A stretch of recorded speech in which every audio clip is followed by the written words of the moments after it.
When Mark and Jane arrived in Edinburgh, they discovered that Mark had left his camera on the train. At the Lost and Found office, he has to fill in a lost property form. First, you have some time to look at questions 1 to 4.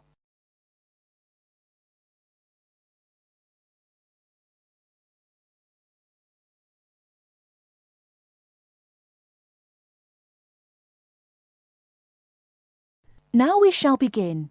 You should answer the questions as you listen, because you will not hear the recording a second time. Listen carefully and answer questions 1 to 4. Good evening, sir. Can I help you? Yeah, I think I left my camera on the train from London early today. Did you, sir? Oh, well. In that case, we'd better fill in a lost property form. Can you tell me your name? Yeah, it's Mark Adams. Okay. Your address? You mean in Britain or in the States? How long are you staying? Oh, I've still got a few months in Britain. Okay, then. Can you give me your address here? Right. It's 21 Thames Drive, Leigh-on-Sea. That's Leigh on Sea, Essex.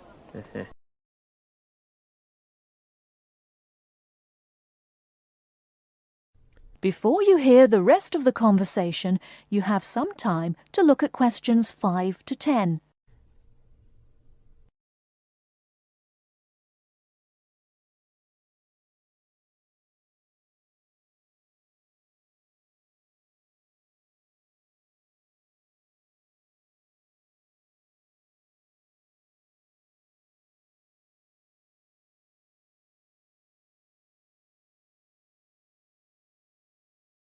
Now listen and answer questions 5 to 10. Do you want the phone number? Yes, I'd better have that. Okay, 0702 35211. Thanks. And you say it was a camera. What make and model? It's a Ricoh. Ricoh. How do you spell that? Ricoh. Okay, got that. Now, you say it was the London train. What time did it arrive in Edinburgh? At 4:55 this afternoon. Exactly on time. Well then, if we find it, sir, shall we phone you? No, I think I'll drop in the day after tomorrow to check up. Right you are, sir. We'll do our best.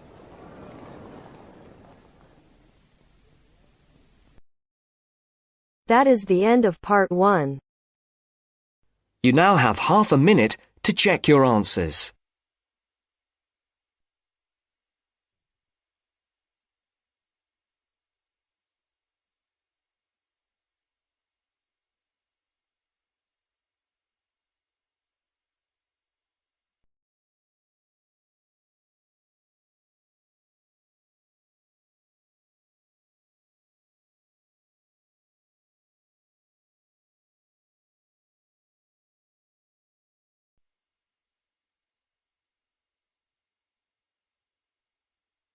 Now turns to part 2.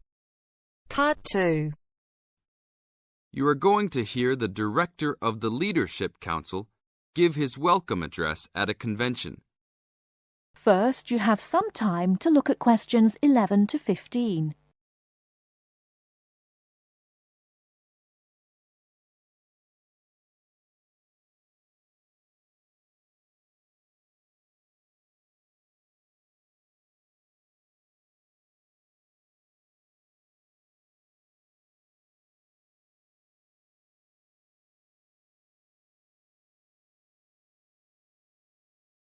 Now, listen carefully and answer questions 11 to 15.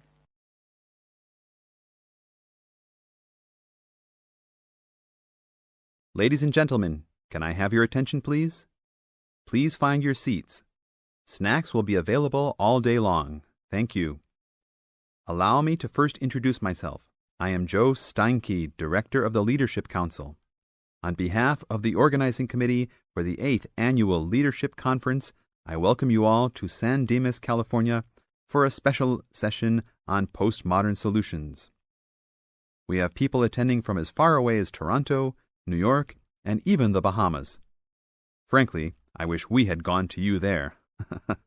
But we're very glad you're all here. Let me say further that this will be our largest conference yet. Registrations have far surpassed our expectations. For the first 3 days, we will be hosting more than 325 participants for lectures and workshops. Another 100 will be joining us for our final 2 days and culminating session on Friday evening. We also have a larger selection of seminars than ever, a total of 32. Because we know that you all will want to attend a few special sessions, we will repeat key seminars each day. So there will actually be 38 sessions. I'm sure you will all be pleased with the content and the quality of speakers.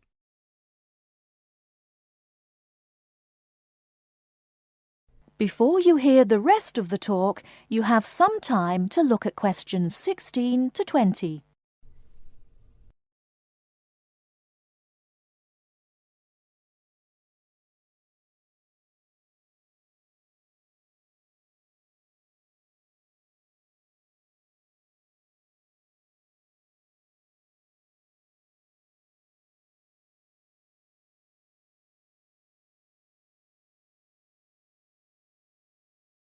Now listen and answer questions 16 to 20.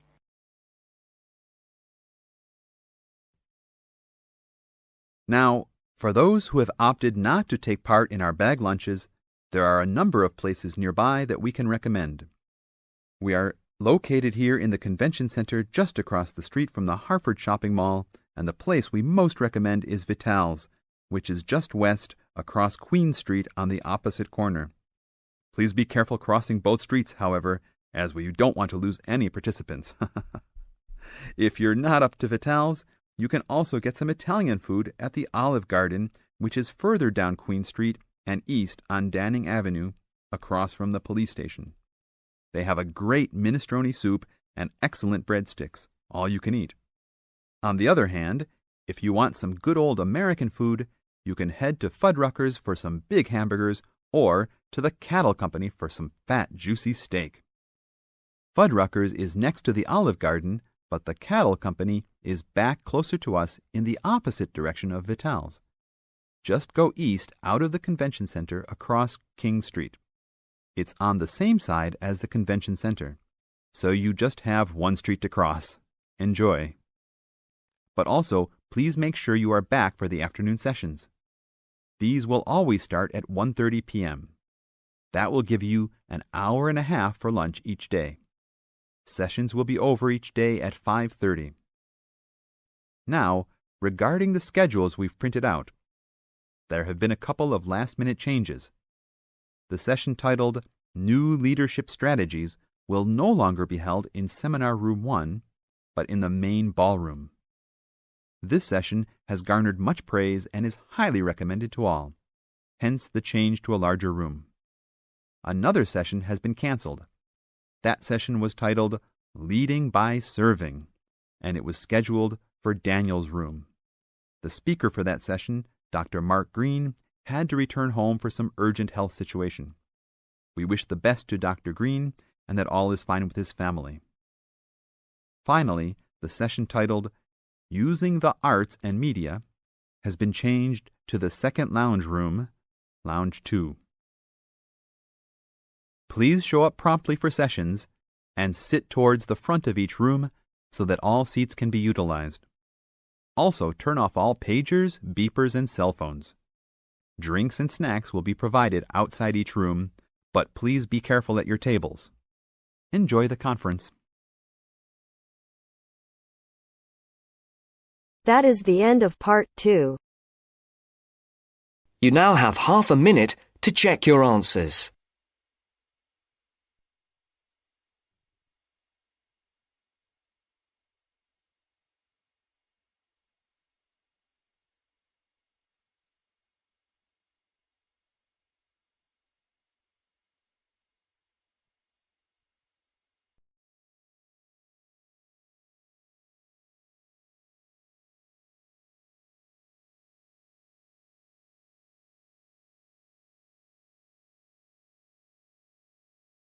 Part 3. As part of our lecture series on everyday health issues, today's talk is on tiredness. We shall look at the main issues in turn, as well as some of the main research that has been carried out in this field. First, you have some time to look at questions 21 to 26.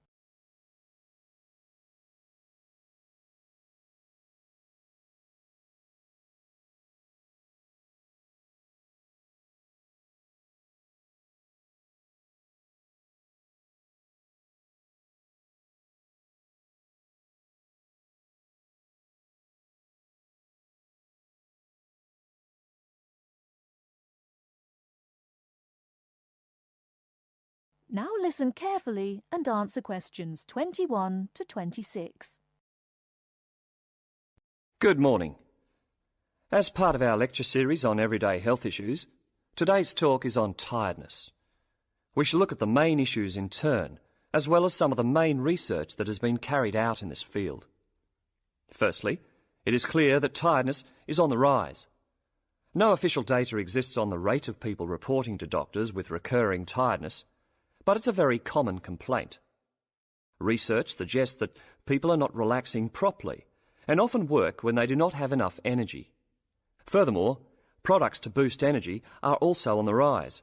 Sales of so-called energy drinks loaded with caffeine and sugar have grown by 23% over the last year. And this is not the only instance of an increase in products claiming to boost energy.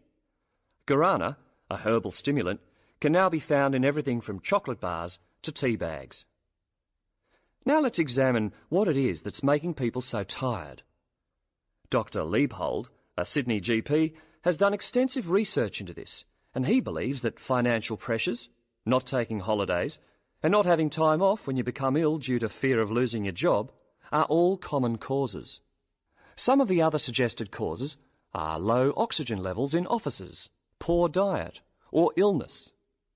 The problem is that tiredness is a symptom of just about every kind of illness, which makes tracking down the cause all the more difficult. The next question to ask is, are people getting enough sleep? Dr. Mansfield from Melbourne's Epworth Sleep Centre, who specialises in sleep disorders, says insomnia often arises when people are going through a stressful period. Mansfield often needs to re-educate people in how to get off to sleep. He recommends keeping your body clock regular by going to bed and rising at similar times every day, and not drinking too much caffeine. And there is some truth in the old story about having a glass of hot milk before bed. Milk contains the amino acid tryptophan, which has been shown to help induce sleepiness. Turning to the question of why we need sleep, researchers are still trying to answer this fundamental question. Sleep deprivation experiments have shown that after 14 days without sleep, rats will lie down and die. And after only 3 days sleep loss, humans get confused, forgetful, and start having hallucinations.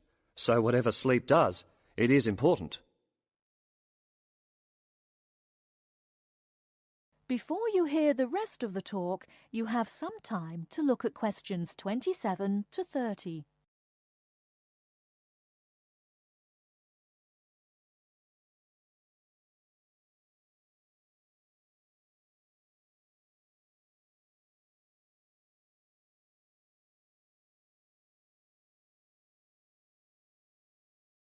Now listen and answer questions 27 to 30.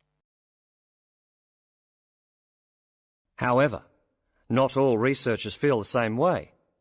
Trent Watson of the Dietitians Association is not convinced by McMahon's theory, explaining that our bodies don't really like to burn protein as a fuel, so it doesn't really contribute to energy levels. Carbohydrates, however, found in fruit, breads and pastas, are a more common fuel. Anyone following a rigidly high-protein diet with low carbohydrates, even if they are operating at low intensity during the day, could subject themselves to fatigue because they just don't have the carbohydrate stores, Watson says. In general, a good way to stay energised from a dietary point of view is to eat red meat, green leafy vegetables and whole grains. These foods give red blood cells the building blocks for optimum performance in their role of delivering oxygen to muscles. To sum up, Tiredness is a health problem on the increase, and there continues to be much debate surrounding its causes and remedies. Now, if there are any questions, I'd be happy to answer them. That is the end of part 3. You now have half a minute to check your answers.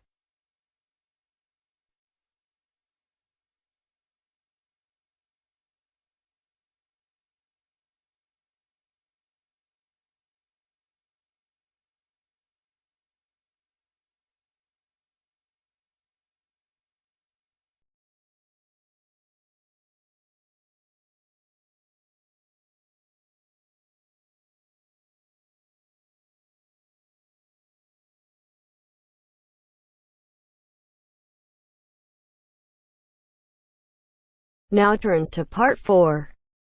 Part 4. You'll hear a teacher talking about several British art galleries. First, you have some time to look at questions 31 to 33.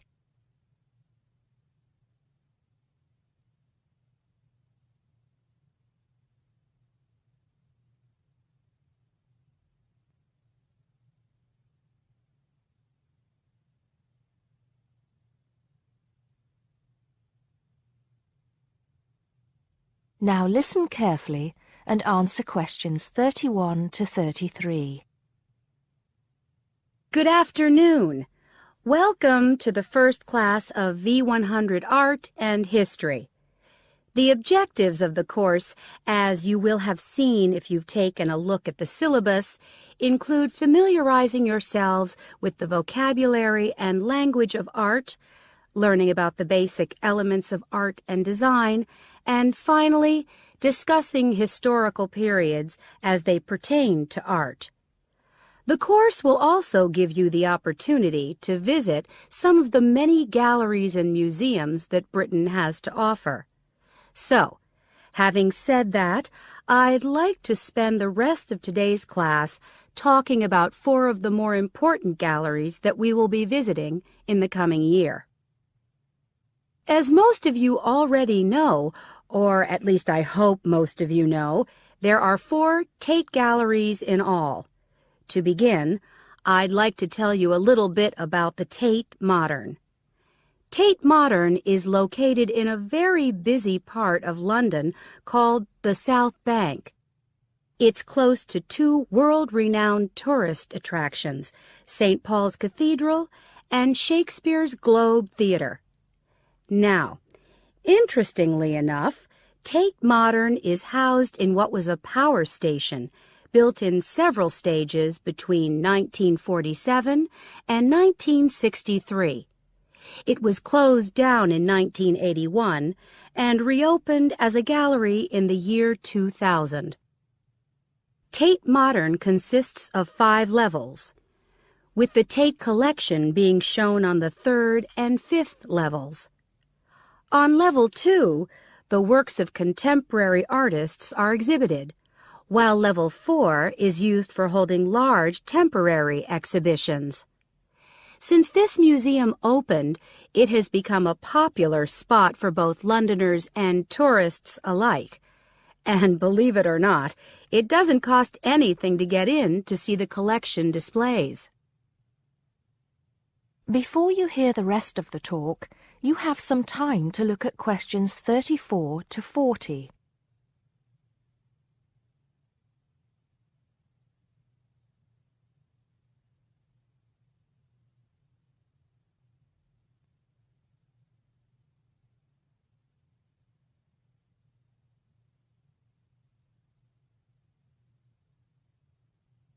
Now listen and answer questions 34 to 40. Now, the second gallery I'd like to talk about is Tate St. Ives, which is in Cornwall. It was built on the site of a gasworks, and it overlooks Porthmeor Beach. Tate St. Ives is housed in a 3-story building that was designed by the architects Evans and Shalliff. It was established in 1993, 7 years before Tate Modern was opened, and the gallery exhibits the works of modern British artists, including members of the St. Ives School, a group of artists living and working in the area from the 30s onwards.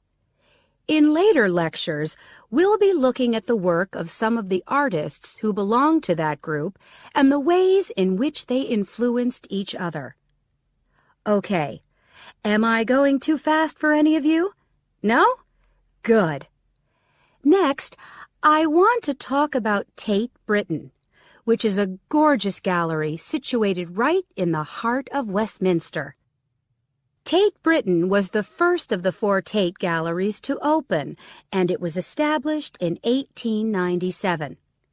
It was built on the site of an old prison, and when it first opened its doors, it was called the National Gallery of British Art. Later, it became known as the Tate Gallery, after the man who founded it, Sir Henry Tate. During its lifetime, Tate Britain has been damaged twice, once by floodwaters from the River Thames and once by bombings during World War II. This gallery has an interesting range of exhibitions of historic and modern art from 1500 up to the present day. Now, the last gallery I'd like to tell you about is called Tate Liverpool. It's not hard to figure out where this gallery is located, is it? It was opened in 1988 to exhibit displays from the Tate collection, and it also has a program of temporary exhibitions. Tate Liverpool is housed in what was once a warehouse, and for some years it was one of the biggest galleries of modern and contemporary art in the UK.